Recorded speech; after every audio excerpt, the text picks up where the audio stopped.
All right, so here we are, and we are at Sutra number 340.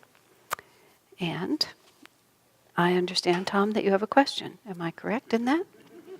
So if we can find the microphone. Yeah, something novel. I thought it would be a novel beginning for our program. Okay. I think it fits in with our Samyama discussion over last week, because Samyama requires such intense concentration and focus. Absorption in, yes, concentrate, attunement with and absorption. Yeah. Could you restate and then perhaps talk a little bit more about Swami's definition of willpower? Mm-hmm. It's used to tune into a certain level of consciousness and stay I'll just say what he said. He said, and this is just, this is not definitive, this is just like a comment that he said actually in a couple of places, that willpower is the capacity to discriminate between different stages of consciousness, and then he added to that, and to be able to do it quickly. Just quickly, and turn your attention. And it was very interesting. He said it in a couple of places. This is I think all of you know, I've been going over files of lots of notes. So I have lots of random bits of information that I have just been distributing like rose petals as they sort of come, or like raisins on the trail, or whatever you want to say. So, I mean, what that, and the addition of being able to do that quickly is, what I was saying when I talked about it before, was that we think of our willpower as being associated with the actions that we then take. I have an inclination to drink, and instead of having a drink, I'll call my sponsor if I'm in AA.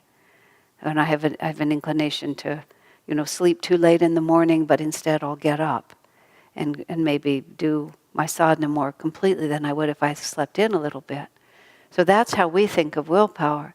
But Swami takes it a step back, and our willpower is the ability to discern what is the most expansive consciousness from that which is more contractive. I mean, he's talking about willpower for the devotee, and then simply to flow with that more expansive energy. And the more willpower we have, the more easily we do that. That whatever floats across our consciousness, we just go. You wake up in the morning and you jump right out of bed and you say, I'm awake and ready, I'm positive, energetic, enthusiastic, or, it's just like you don't hesitate, you just go for the higher choice. So, I mean, it's a wonderful way of thinking about it. It also simplifies everything down to, it's just where you put your attention. Because everything, and that comes up in, I don't know if we'll get there, but one of the sutras that we're coming to, it's just a matter of what we notice. It's not what is, it's what we notice. That's why willpower is discerning among those different states of consciousness, which are all equally available to us. But subconsciousness has lower energy than superconsciousness. Subconsciousness is often the default setting. Superconsciousness is the decision that we're making. By subconscious, in this context, it means everything that's gone before, all the vrittis in your chakras. And we just flow along with whatever's been, and that's subconscious living. And then to create a new, more expanded reality is superconscious living. So to be able to just navigate your life and always be moving, listening to the superconscious draw instead of the subconscious habit, that's willpower. It takes great willpower to live on the spiritual path. And it doesn't mean that it's that difficult to do, it's just that you just can't go to sleep. That's all. If you go to sleep, the subconscious just takes you. And, if your subconscious isn't so terrible, that's the kind of the tricky part. I mean, maybe your subconscious is, full of murders, rages, and horrible addictions, but maybe it's not. Maybe your subconscious self is pretty nice. And so you're still subconscious because all your being is pretty nice. And that's where Swami Master says, I feel like it's in whispers, but I'm not sure where it is exactly, where he says it's not enough to be good merely because it's your habit to be good. And most of us, by the time we're at this point on the spiritual path, our habit is to be good. And one of the enormous benefits you see of living in community, being associated with the Sangha, instead of just thinking, I'll take these teachings and do them on my own, is at this particular age, on this particular planet, age of the planet, yuga of the planet, the standards are real low. And you can feel like you're pretty hot stuff spiritually just because you're not as utterly unconscious as almost everyone. And so you get a very false idea. And you can really just be cruising along on automatic pilot and not really gaining any ground at all. But because you're relatively harmonious and honest and a little more sensitive to other people's feelings, you could just stand out as if you were actually something really terrific. Which, it's not that you're not good, it's that you begin to think that you really have accomplished something. I was just listening to Swami, really you have ages to go. But you have somebody like Swamiji around, and Jyotish and Devi and Jaya, and I could make a long list, Haridas, huge long list of all the great souls that we've been fortunate to associate with. Gives you a clue. I could go a lot farther than I've gone. And that every day, having in front of you that potential of your own nature keeps you from getting a false concept of where you're standing, and it keeps you incentivized, so to speak. It's very, very important. That is one of the many benefits of community and Sangha, is that you have people to measure yourself against. Raman, do you have to take the microphone?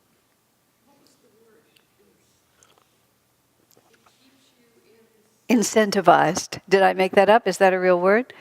That's a word, isn't it? It gives you an incentive to keep trying because you realize where I am is not where I could be. That's why we had this discussion earlier about whether or not this is our last incarnation and whether or not we need to affirm with all our strength that this is our last incarnation. And my response to is, well, it works for some and it doesn't work for others. For me, I think of Swamiji as the picture of what it looks like when it's your last incarnation. And my life does not look like his. But that, to me, is a tremendous incentive because I can constantly be trying to move closer to what his life was like. And then I know exactly that I'm moving in the right direction. And it helps me a great deal to have had that picture in front of me. And I don't have to feel uncomfortable that I don't measure up. I'm moving in the right direction. That's all we can do. Okay? Any other questions? I've always remembered that it's not enough to have it be your habit to be good, because why is that important? Because you when people ever ask me, how am I doing spiritually? My answer always is, are you at the edge of your own capacity? And if you're not, then I remember a friend of mine told me he's never missed a meditation, morning and nights. He just always meditates. But he also said about himself, he said, for some people that would be a great accomplishment, but for me it's not much of an accomplishment. He just said it's that kind of regularity of practice is something that he just knows how to do. And so for him to do it is just repeating a habit that's already in place. Where for someone else to come to that might be just a huge step forward in this particular incarnation. And now, of course, it's a great thing that he's able to do that. But he was honest enough to say that he's good because it's his habit to be good. So he has to work on another dimension to make it better. Yeah. All right. Any other questions or comments? So we will go to 340. I enjoy the fact that we're whipping through these is that, although I see some longer ones here, Swami's commentaries are kind of short too. I think he too found that he was, here we are at the end of the book. And here we are in Samadhi, and we're just talking about various angles of it. So I felt a little better. Number 340. By mastery over Udana, the current within the deep spine which raises Kundalini through the shushumna to the brain, one gains the power of levitation and of leaving his body at will. Speaking scientifically, levitation is impossible. Yet in Christian countries too, many saints have been observed in a state of levitation. Joseph of Cupertino was uniquely disqualified from working in the monastery kitchen by his tendency to rise up off the ground. I think he broke a lot of crockery, seriously. I think he did. And even to soar high above the monastery. Saint Teresa of Avila was greatly embarrassed by her body's tendency to levitate when she was at her prayers. Try as she would, however, to cling to her pew in the church. It's a funny story, but that's how she herself tells it. Her intense devotion lifted her body uncontrollably into the air. How does levitation happen? When the Udana current in the deep spine rises forcibly to the brain, it exerts sufficient outward force to lift the body as well. The force of gravity cannot force it to remain rooted to the ground. In other words, you've moved outside the laws of the material world. You're no longer bound by gravity. We must remember that matter in itself has no reality. Everything is a vibration of consciousness. When one's awareness passes beyond the material realm, the realities of this sphere of existence cease to exist. It's a fabulous phrase. We'll go there in a moment. There's a wonderful story about Joseph of Cupertino. They talked about some prominent Protestant clergyman who came to see him because he'd heard about him. And the saint took the man's hand, and when Joseph started levitating, the clergyman went up with him. And the way they always tell the story is he went up a Protestant and came down a Catholic.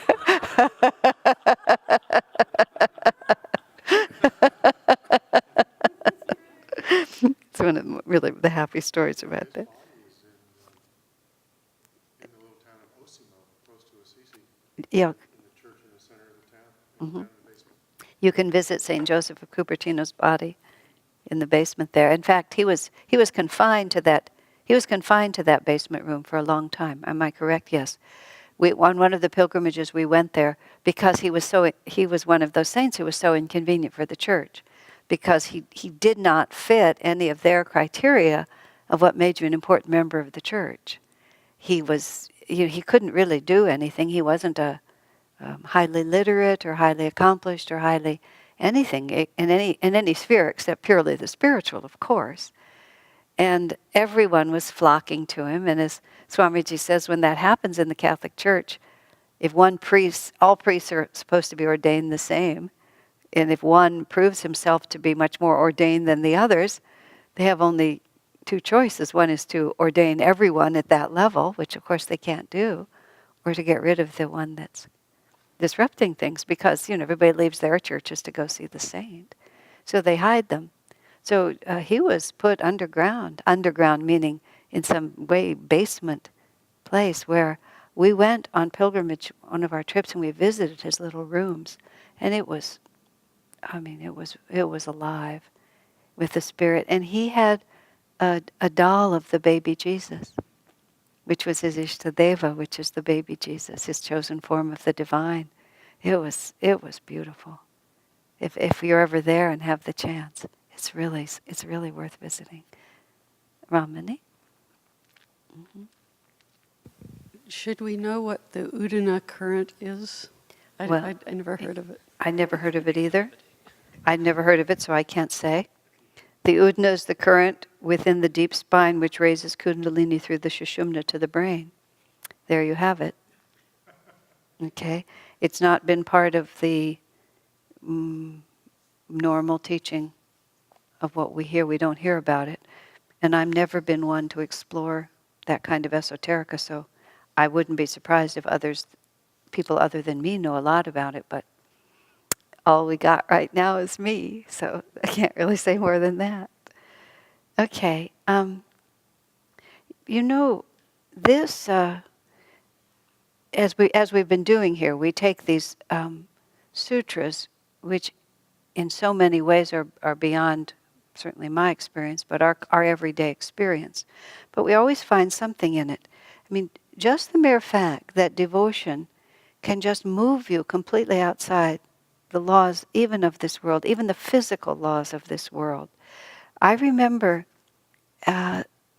someone quoting Master to me that, there's this inexorable cause and effect, the karmic law, the way it is. The action equals reaction, it's metaphysics.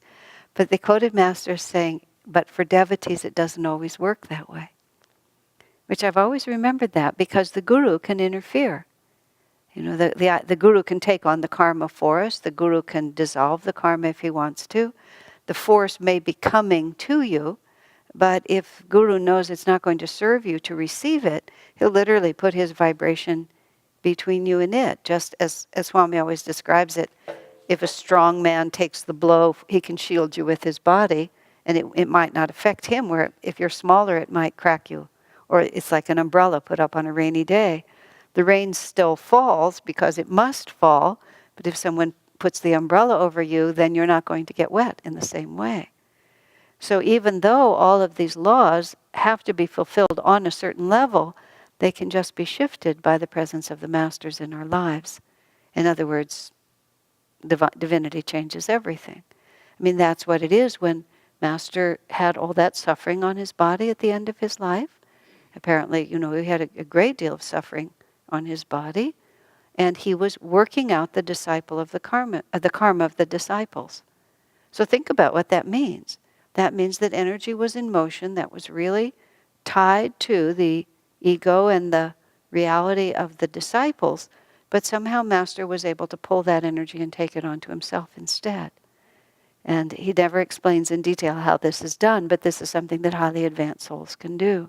I certainly am persuaded that Swami Kriyananda, whose medical condition was just completely without reason, was often just taking on karma in different ways. I mean, there's the one story that I tell in my book about Swamiji, about that man named Ram Leela, who was a motorcyclist, who was actually a Hell's Angel, and how Swamiji had that motor scooter. I might as well tell it completely.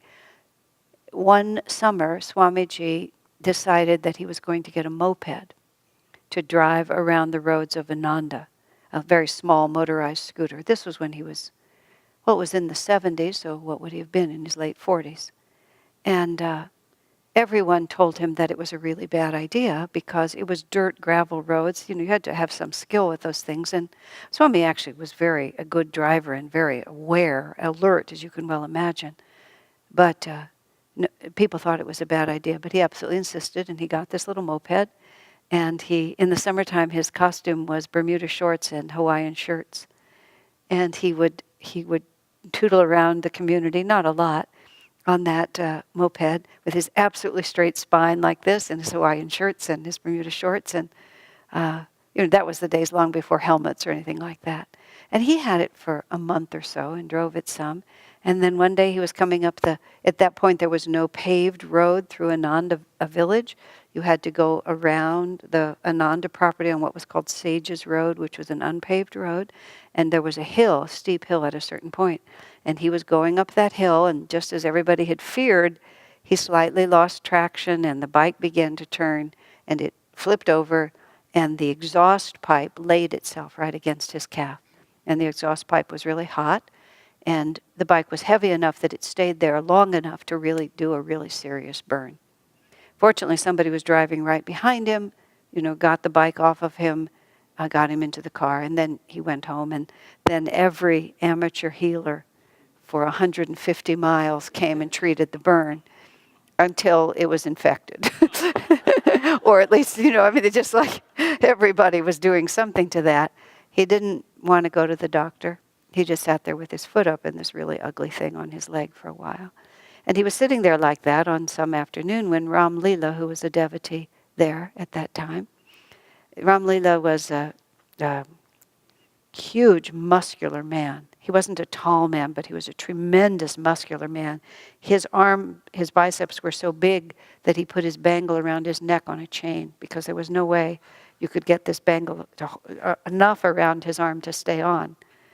And he was just everything that you would imagine a Hell's Angel to be, except that he was a really sweet guy and he really loved Master. He always wanted to be Swami's bodyguard. And Swami would tell him that he didn't really need a bodyguard as far as he could tell, that he just wasn't under any threat. But it was Ram Leela's point of view in life, that everybody needs a bodyguard, and he was going to be his bodyguard. He was quite a character. Ram Leela means the play of God. And Swami gave him that name, and he admitted that he started laughing when it came to him. So Ramlila comes in, and he sees Swami's leg there. Let me think how this went exactly. He sees Swami's leg. Because he's Swami's bodyguard, he thinks maybe this is his chance. Maybe somebody done Swami in and now he can get revenge. Ramlila's all there, ready to bust the chops of the guy who did this to Swami. And then Swami, I believe he asked me to explain what happened, and I explained that it was a motorcycle accident. Ramlila gets really excited about this. And then he tells the story of being on his bike, which was a real bike, and just going along, and then suddenly a truck comes out and there's a collision, and Ramlila goes sailing over the handlebars, and the bike goes this way and he goes that way, and he skids along the pavement, and it's a bad wreck. He just gets up and walks away. Nothing happens to him. And he is absolutely convinced that Swamiji saved his life, which I am also convinced. And the fact that Swami let me print the story is a confirmation. Swami never touched his bike after that. Never.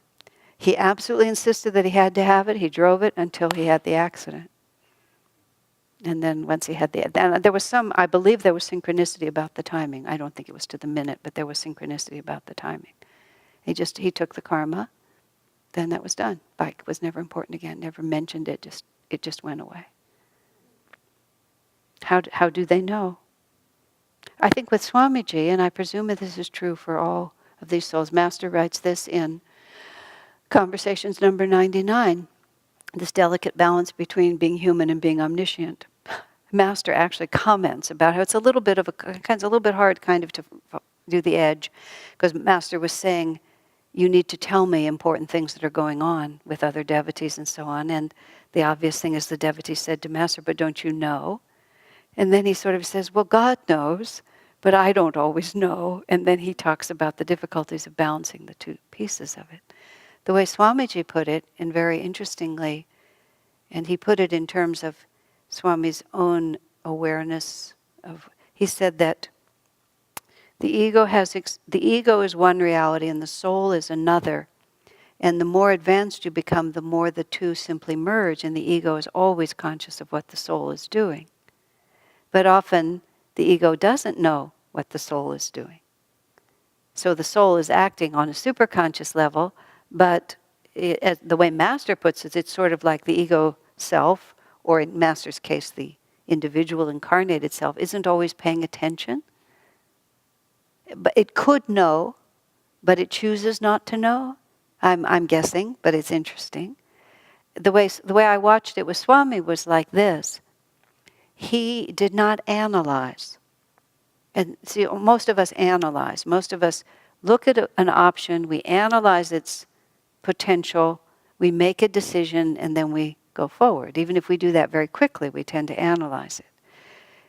Swamiji, because he never let his attention linger on the past, and he never tried to anticipate the future. He just lived right in the moment. And in the moment, his consciousness was attuned, and he was very confident from long experience that he would just go with whatever the inspiration was. And he wouldn't analyze where it was going or why he was doing it. He would just be sure that this is what he was supposed to do.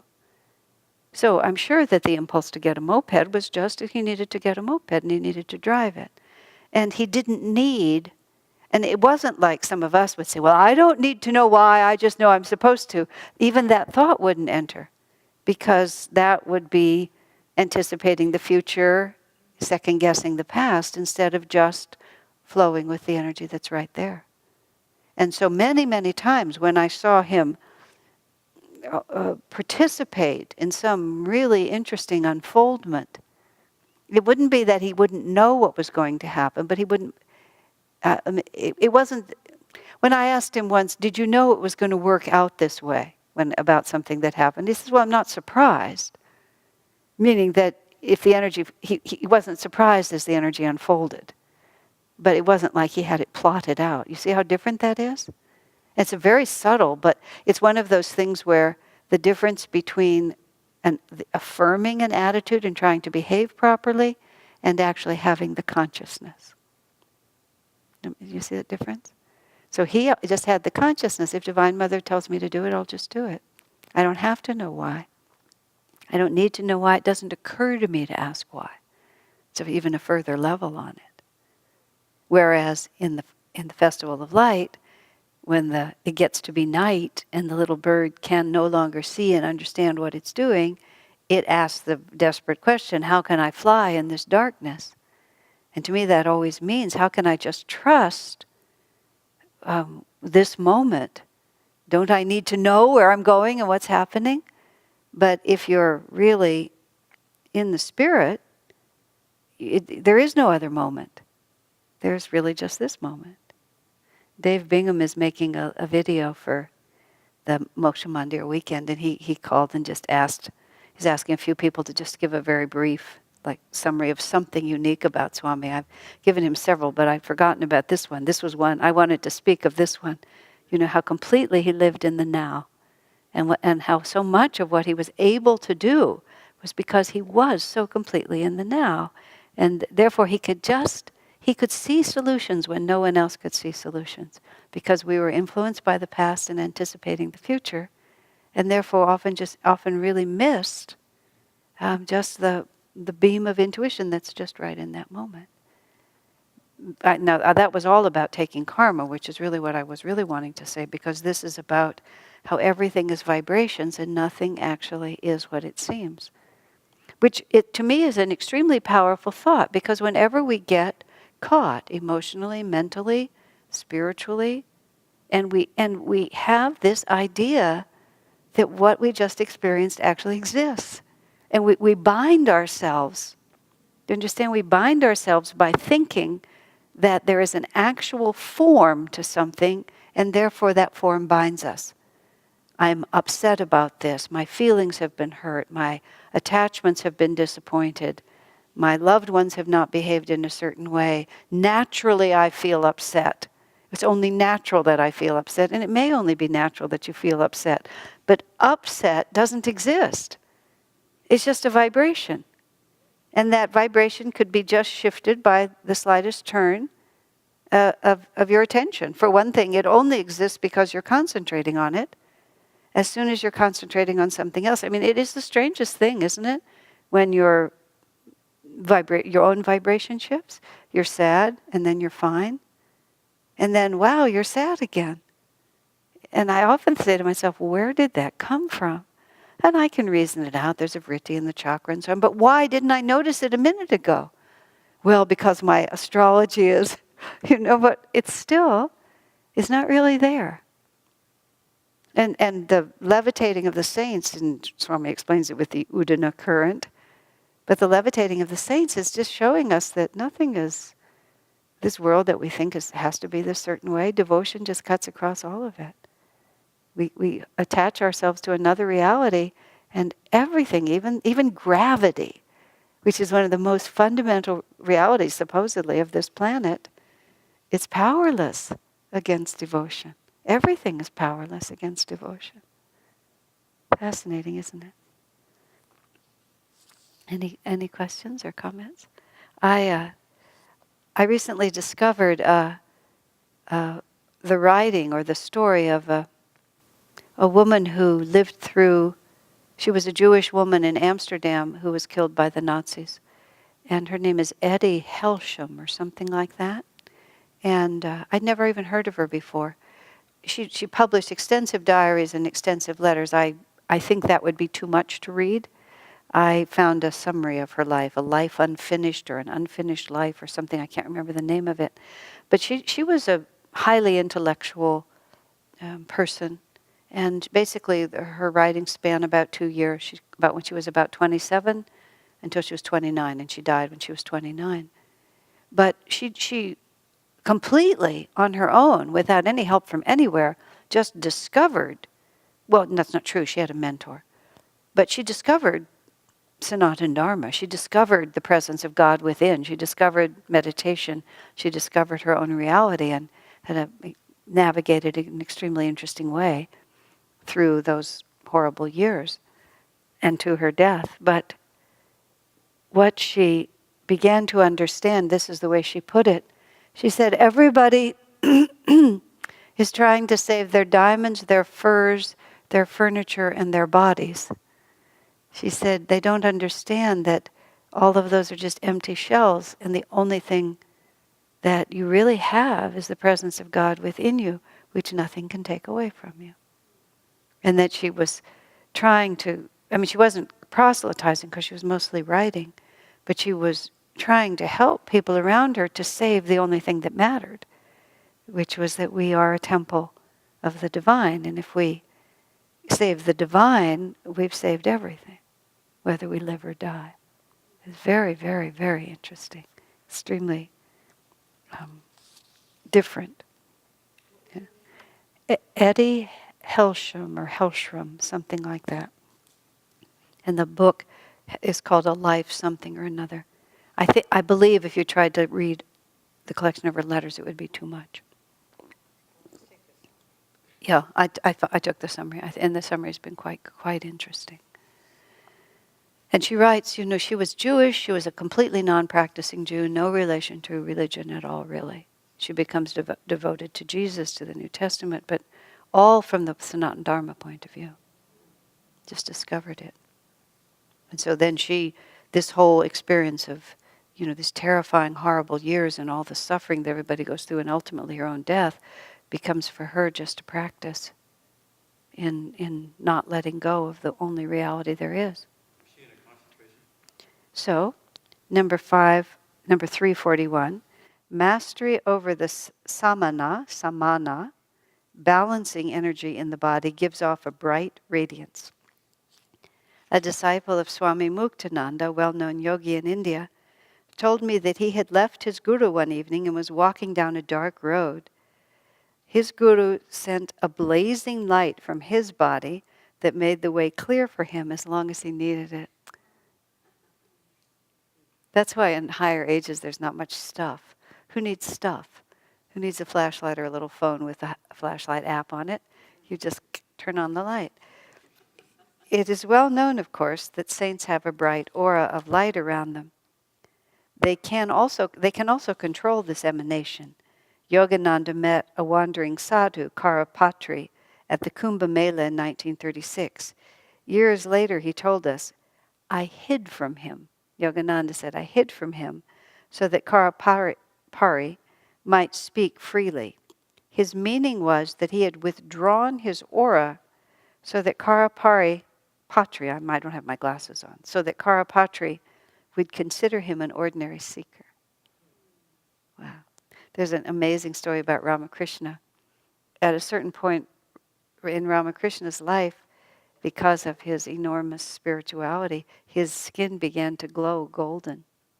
And it was so eminent that it began to draw attention. And it wasn't the right time in Ramakrishna's life for that to happen to him. And it's told he sort of went up on a rooftop and he was going, go back in, go back in, go back in. And he was very childlike about everything that happened. But he drove the light back in because it was too disruptive to whatever stage he was in. Later, he allowed it to show. I was actually also thinking, and this was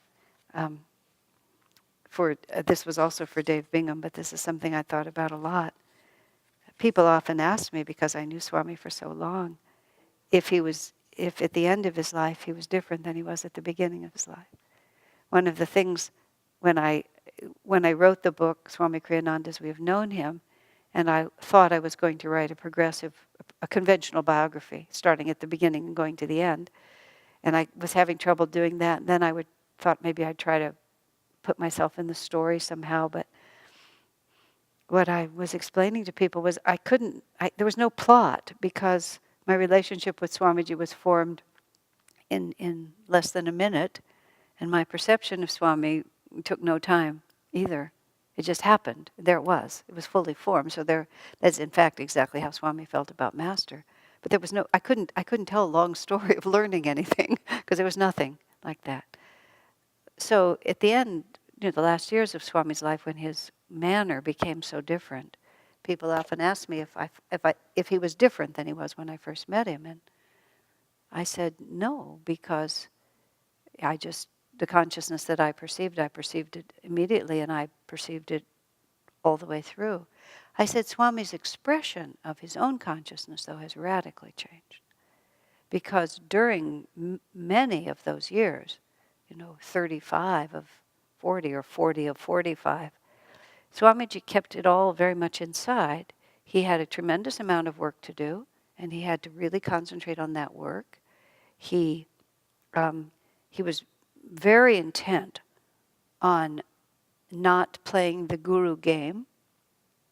Not only did he not want to play that for himself, but he also very powerfully wanted to keep the attention on Master, on Yogananda, and not on himself. And his role was so prominent in our lives, and especially through the 60s and 70s, when, there was kind of a, I don't know what you would call it, a plethora of gurus. There's a plague almost of gurus everywhere on the West Coast. And, there was, our favorite one was the one who published his biography. And, there was this life, and then he was, I think he was both Krishna and Rama in previous lives. It was all just listed there. He was like the summary of who this man was this and this and this and this. And he was every great soul that there ever had been him. He did not last. So Swami was very intent, and in other places he said, for example, the world doesn't need more gurus, they need examples of what it means to be a disciple. So he very deliberately played that role. He went like that. Well, and essentially, it's more like he never let it show.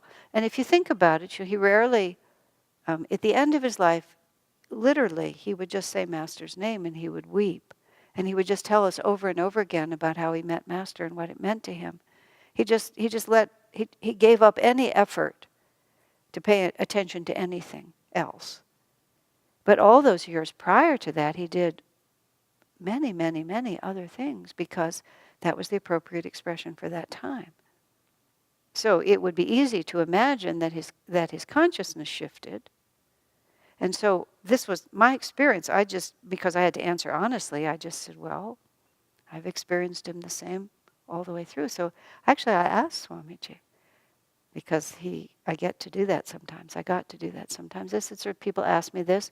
My answer is that your consciousness has always been the same, but the way you express it has changed. I said, can I say that? Yes, he said, you can say that because it's true. That was just where it was left. It's quite a strange game. And Master, too, he uses Karipatri as an example, but Master told Swami that often when Master would visit, saints, he would not put himself forward, but also much of the time they also recognized him immediately, treated him very differently. What's to say? Yeah. You just have to be humble in the face of all of this, actually. So questions or comments about that? And that's a whole different issue than, actually glowing in the dark, okay? Just a quick comment. Nitai said the same thing. About Swamiji? Well, yeah, I'm sure I'm not the only one. Yeah, because it's just, if you were listening, if you were paying attention. But he made it very difficult. Let me phrase it differently. He did nothing to make it easy at the beginning. He did his very best to just not give off anything extraordinary, and you had to really intuit it. When it became understood, I actually thought it was really sort of too bad, because then people look around and see how they're supposed to respond, and then they respond that way, or try to, which is very different than having no idea how you're supposed to respond and then having to have it be genuinely sincere. So it's a tricky thing. This is the cycle of everything. Okay. Number 342. Samyama on the ear's ability to hear and the akasha, subtle pre-space, gives one the ability to hear supernormally. Space itself, Yogananda taught, is a distinct vibration separating the physical from the astral universe. That's why we can't see the astral world. even though the astral world is right here on another vibration, but there's actually an interfering vibration. So, I mean, this is something that the yogis always know. They know, they can see these different vibrations. So it's not merely that it's floating around with us, there's a veil over it, and that veil is what they call ether, space. Samyama on the connection between hearing and the subtle reality of pre-space, sometimes called the ether, grants one the ability to hear astrally. That is a mouthful, and I think we're just going to just move right along. I mean, I've always found the fact, when we're talking about the chakras, this is air and this is ether. And that ether is not the stuff, the gas that you put over your face that puts you to sleep. Ether is a more subtle vibration than air. Air is contained. Air is a grosser form. If you're descending from the pure spirit, there's the pure spirit, then there's the ether, then it goes to air. I mean, air looks like the last one to us, but there's a more subtle reality behind it. And so that part of it has always been an important, just an important part of the teaching. Yes? Akasha, does that there it relate is. to the Akashic records? It certainly and things like- must, doesn't it? Yeah. So the Akashic records are out there in that dimension of reality, seemingly. Swami, the Akashic record is that vibration where everything in creation is contained. So we are all beyond ourselves again. Yeah. So, again, we talked last time about the ability to hear without the intervening power of the senses and how vicarious the senses are compared to the direct perception. So we would hear, sound is a vibration. So you would be able to hear the Om, you would be able to understand things without the intervening necessity of getting it through the senses. You would know it directly. Hear people's thoughts.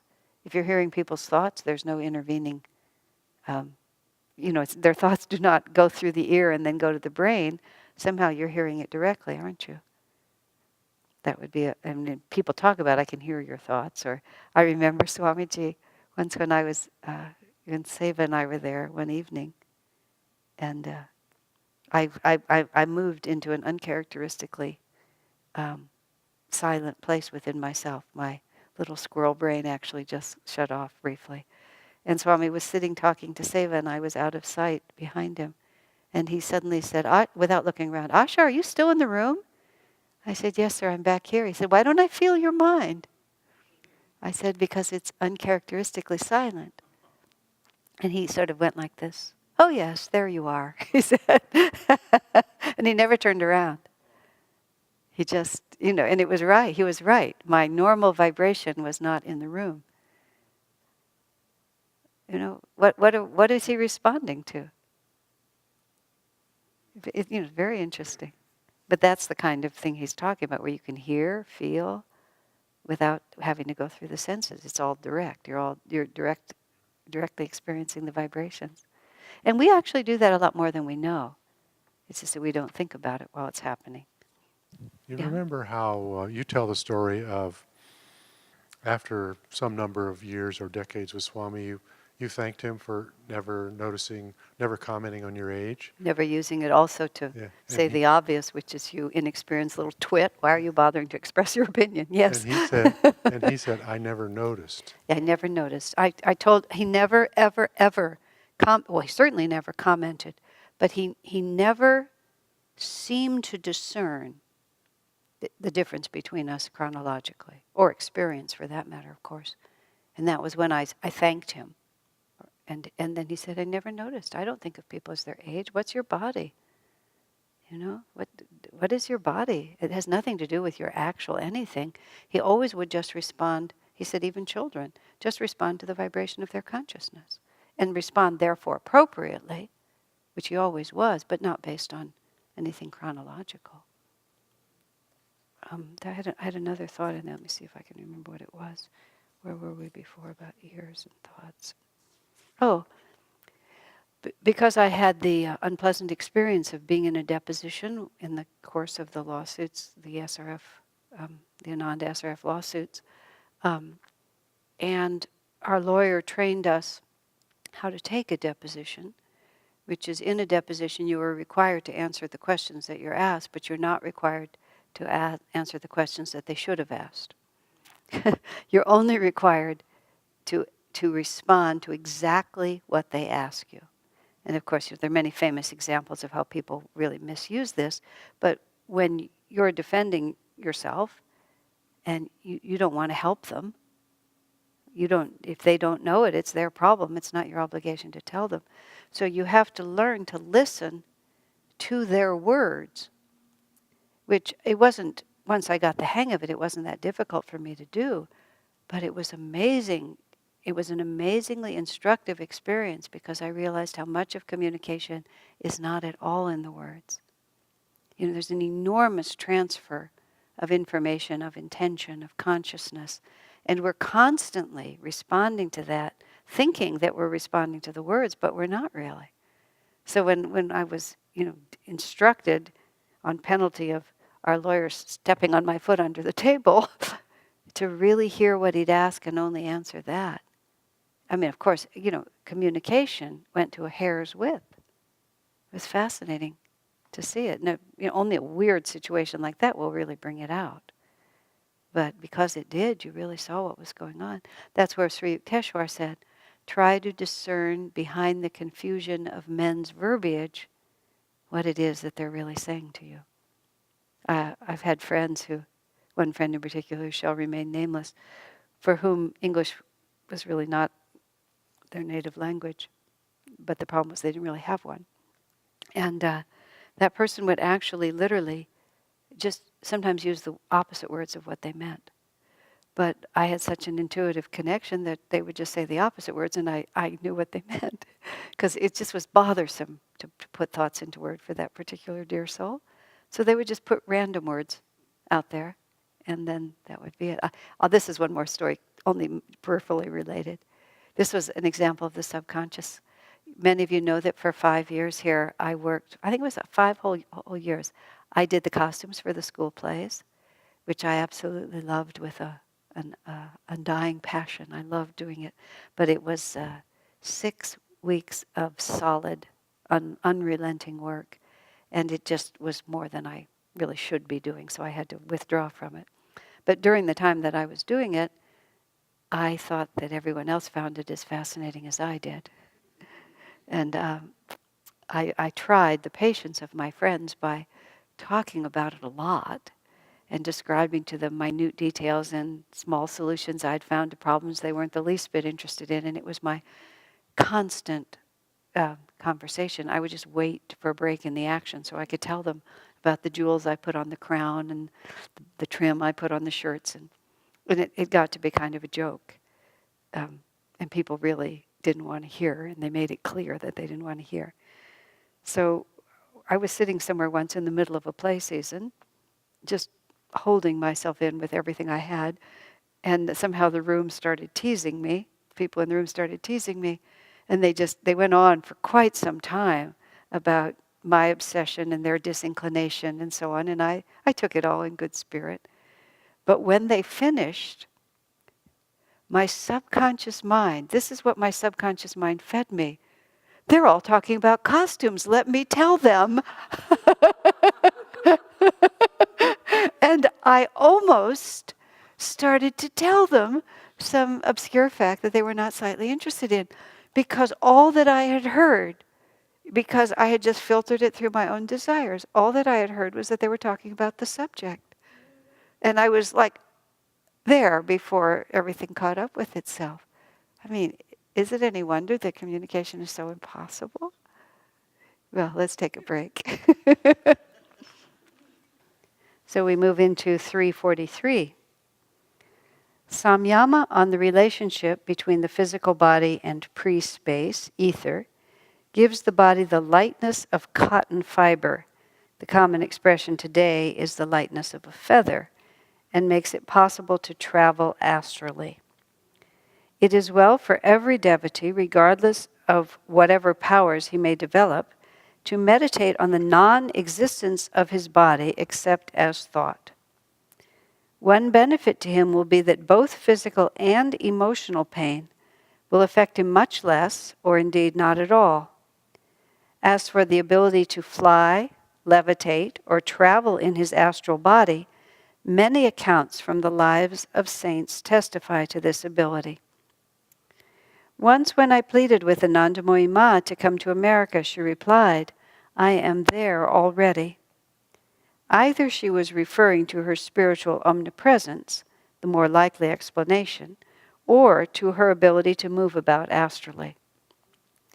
Padre Pio, a great saint in South Italy, many times demonstrated this ability also. For example, by travel to devotees of his in America. There's also stories of Padre Pio in the war, pilots. I mean, there's several stories of pilots seeing him essentially in the sky in front of them. I don't know whether he was protecting them from bombing certain places or guiding them or protecting them from being shot out of the sky, but they just saw him there, out the window of the airplane, you have to understand. So he did quite a few remarkable things. I thought it was very interesting as a way to lessen emotional and physical pain. I mean, that was a very practical, because all of us are keen on ways to lessen the pain that we experience. Floating free from this, the confining force of this. It's harder to do it when the pain is on you, because the pain then has your attention. So what he's suggesting to us is that we meditate on it, meditate on the non-existence of the body. I mean, it's just, there's so many creative things we can do with our meditation. Instead of just kind of in a rote way going through one technique after another. But try to, while we're meditating, just not think that there's anybody meditating. Just realizing that the body is just an arbitrary vibration in the midst of the cosmos, and what really distinguishes it. And we can have lots of fun too when we're just out and about, just doing things. What really does make me different than the products at Walmart. I mean, when you're just walking around just anywhere, why is it that we are always so conscious of what this body is and where it is? I don't have many mirrors in the house where I live now. In fact, if you happen to wander upstairs into the bathroom that's off my bedroom, it had this huge, we didn't build the house. It had the big half wall of mirrors that are all the medicine cabinets, and I lived with it for a few years. And one day I realized that every time I stepped in there, it showed me my body. Every time. And every time I would look, and it would affirm to me that I had a body. And I would think about the hair, and I would notice the wrinkles, or think about this. I mean, it wasn't like I was preening every time, but it was very difficult to walk by it without cognizing it. And just one bright day, it just occurred to me, I could cover up this mirror. And I went and I got white contact paper, and I just covered the whole mirror. Because I don't need it. It's not like I'm a movie actress that has to live off her face or something like that. You just have a little mirror over here, that's all you need. Amazing, the difference it made. And it wasn't vanity, it was just that I just wasn't constantly reminded. Because we walk around inside our own consciousness. And we don't necessarily think about this. A dear woman friend who's quite brainy in her inclination toward life actually said she was 45 before she knew she had a body. Because all her life experience was just her brain and her thoughts. And she just didn't notice what was carrying it around. And then one day she noticed, and in her case it was helpful for her to realize she had one. It helped ground her a little bit. But the other side of it is devotee. So you really have to ask yourself questions like that. What is? It was delightfully beneficial to just not have to see yourself all the time. But there's, of course, much bigger levels to take it. But any way that we can take it really helps. I mean, this Nayaswami costume, not having to dress the body specifically every day with specific thought. and therefore look in the mirror and therefore see. And I had to learn to do those things, partly because I was a little like that other woman. I had to develop some appropriate sense of person.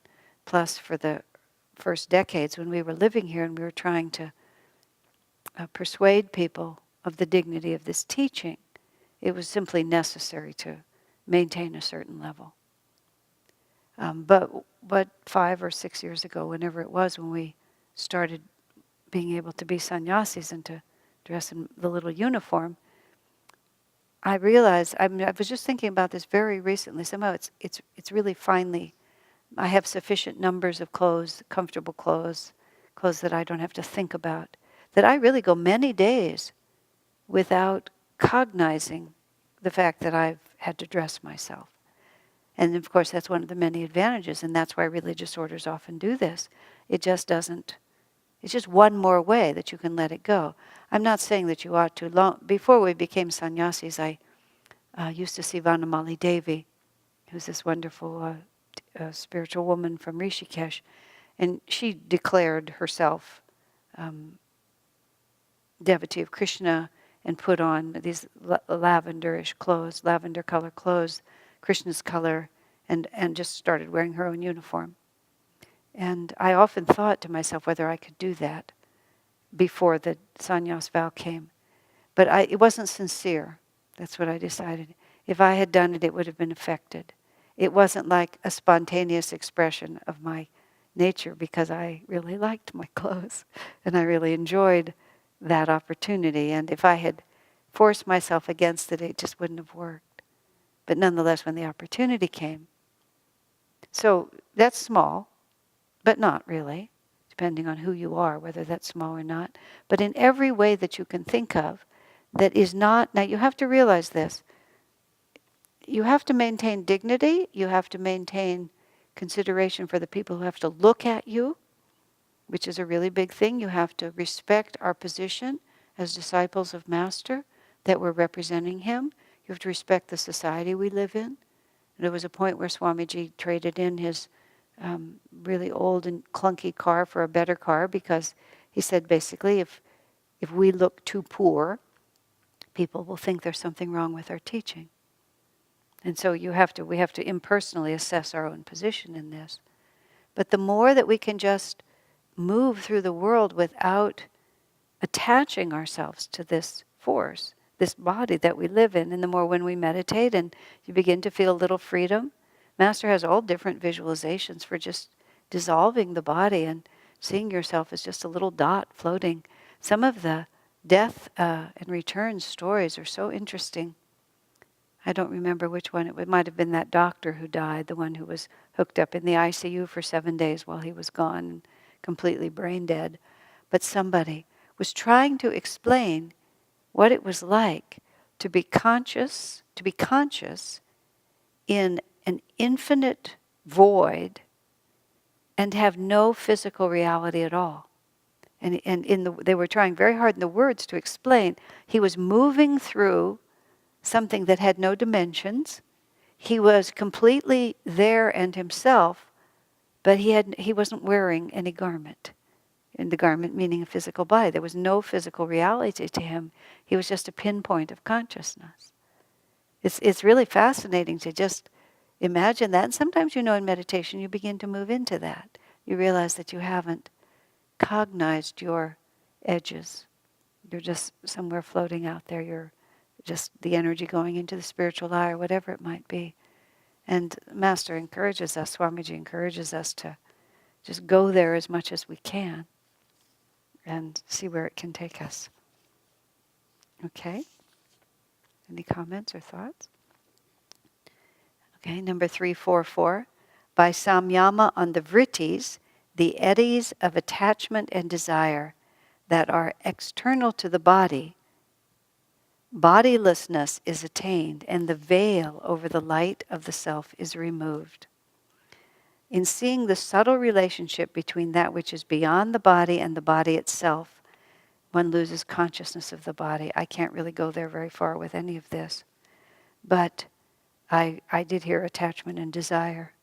I was remembering, I've quoted this before, where Swami said, Master said, Swami said, most spirit is center everywhere, circumference nowhere, but we are very uncomfortable without a circumference.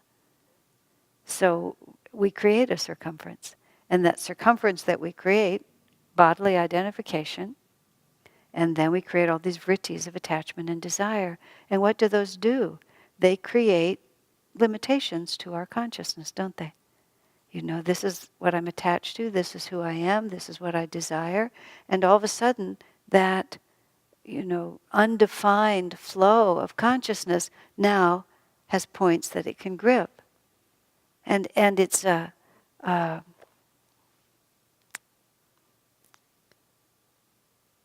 it's a security for us to do that. That's why we don't let them go, because we really aren't really quite sure what we would be if we didn't have these things, if we weren't attached in this way or defined in that way.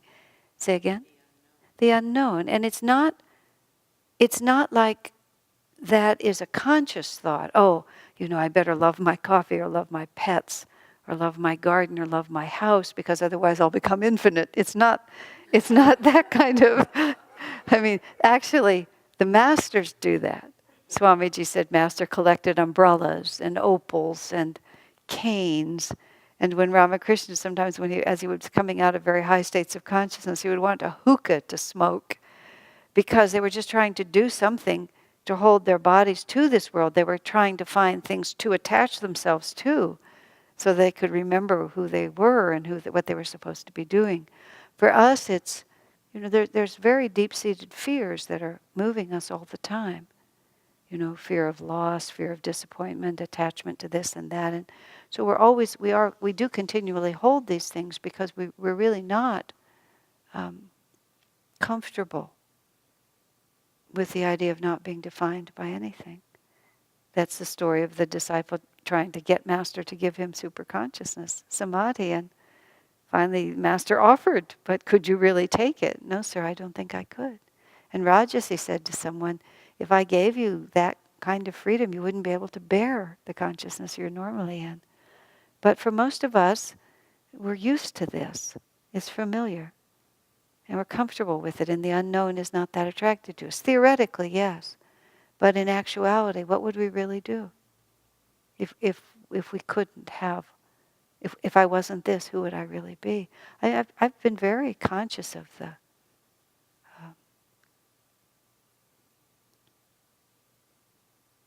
well, I guess you see the fact that I like my attachments. I mean, not really, but I do. How else can I say that? That I'm not ready to surrender a lot of things. I still have points of view that I want to have asserted. It's even the things that are painful.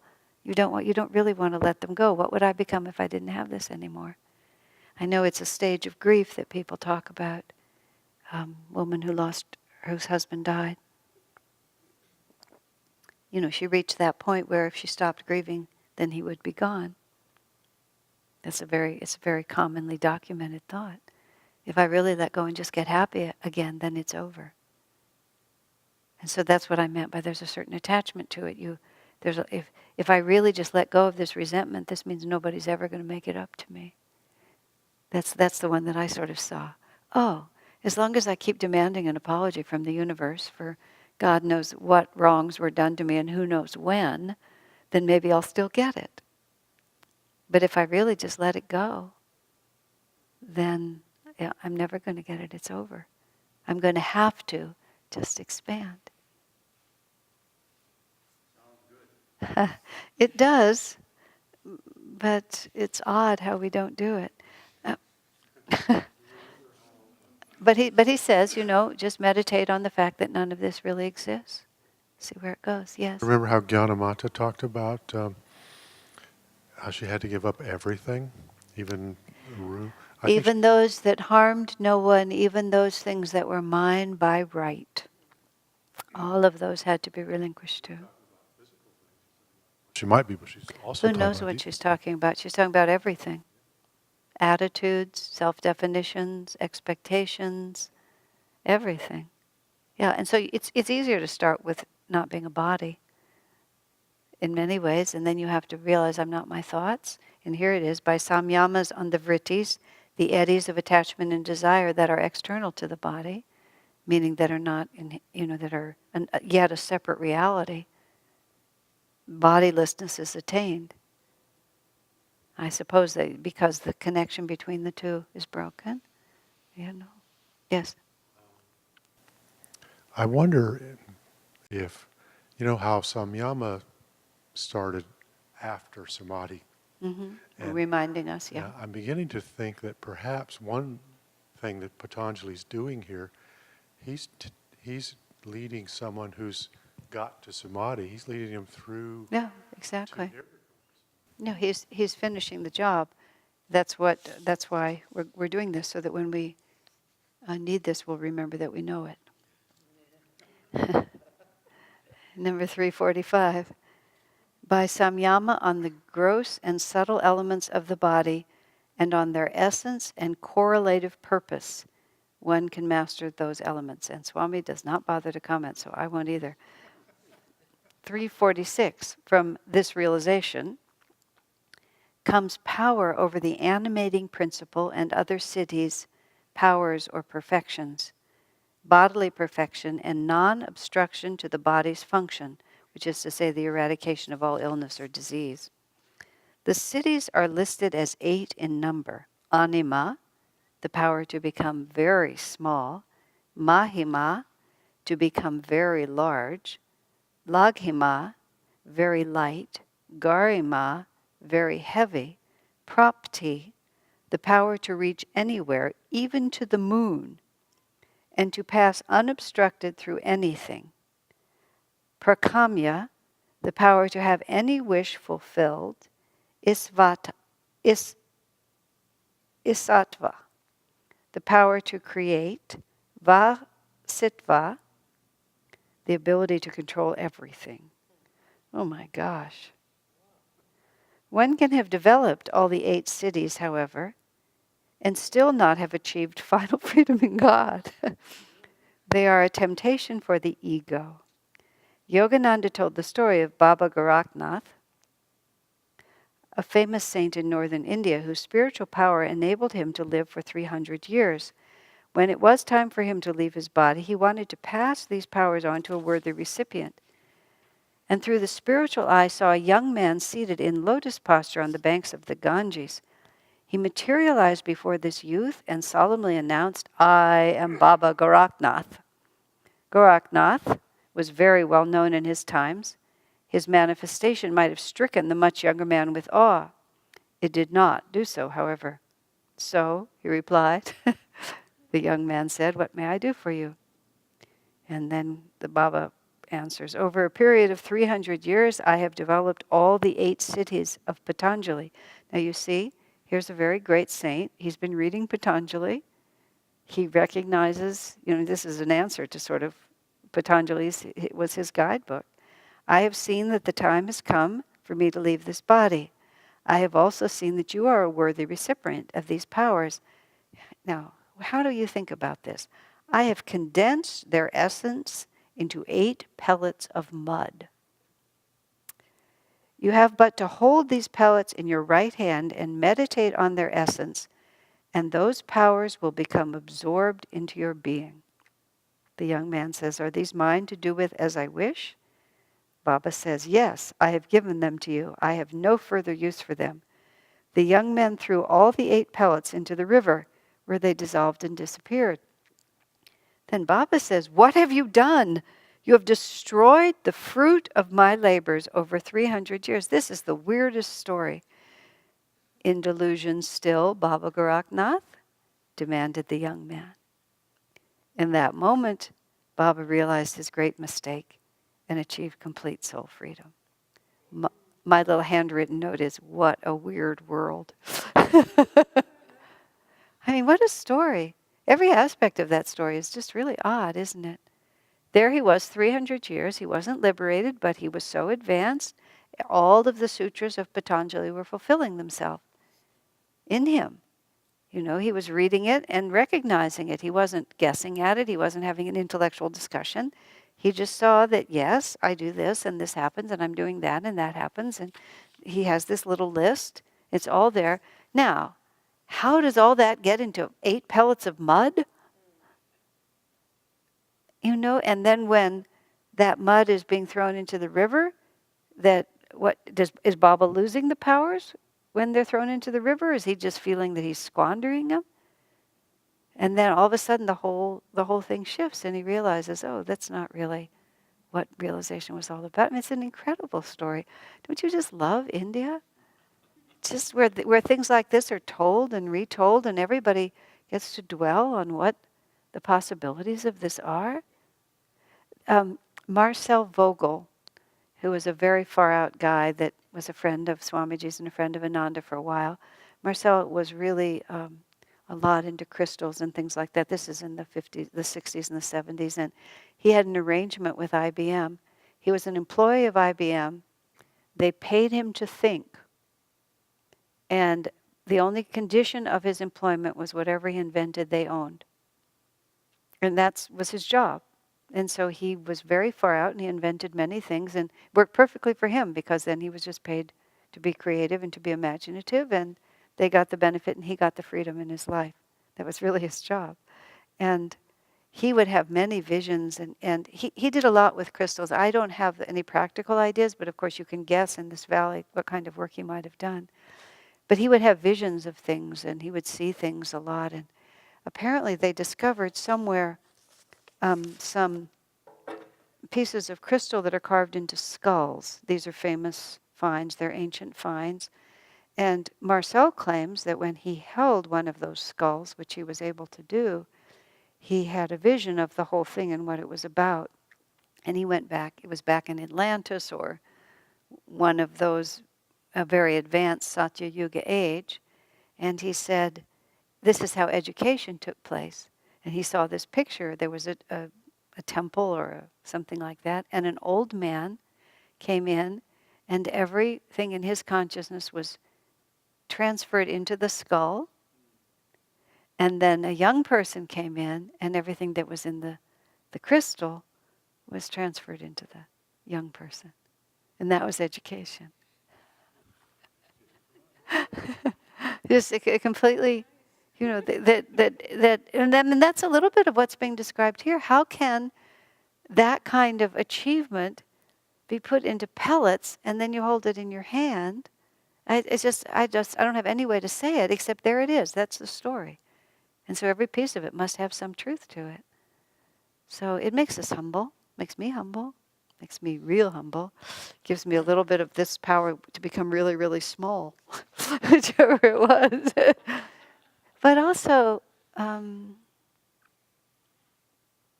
what's the word? Remember when Master had that samadhi in August of 1948, I think it was just before Swami came?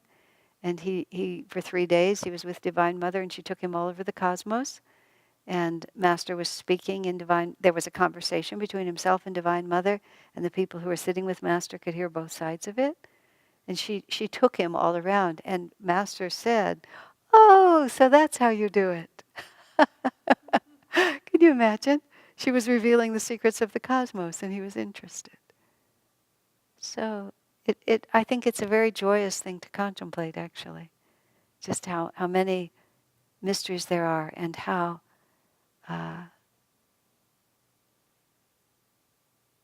just how much we can enjoy it. We can't know everything, and we don't know everything, and we don't have to be wise and all-knowing. We can just be very relaxed and be like little children in this fascinating world. Well, any other comments or thoughts before we go? Ramani, could you pass the microphone to? It's just as you were talking, it just reminded me of, this isn't anywhere near understanding how it happens, but Emoto and the crystals, Yeah. and then the praying over the water and the crystals changed, and Yeah, so that was the experiments of that Japanese man who put affirmations on water bottles and then looked at the crystal formation and put bad words on water bottles and looked how the molecules changed. And it was all very objective. It wasn't And it all subjective. It was just there it was. Yeah, this is not this world is very different than it seems. And it behooves us as devotees to behave accordingly.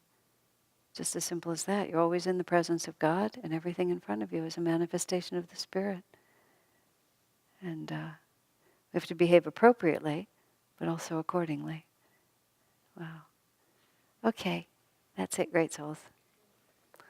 And tonight we did, let's see, we started at 3:40 and we finished with 3:46. Can I have a pen from someone, please? And this was class number 60. Yeah, we've been at this a long time.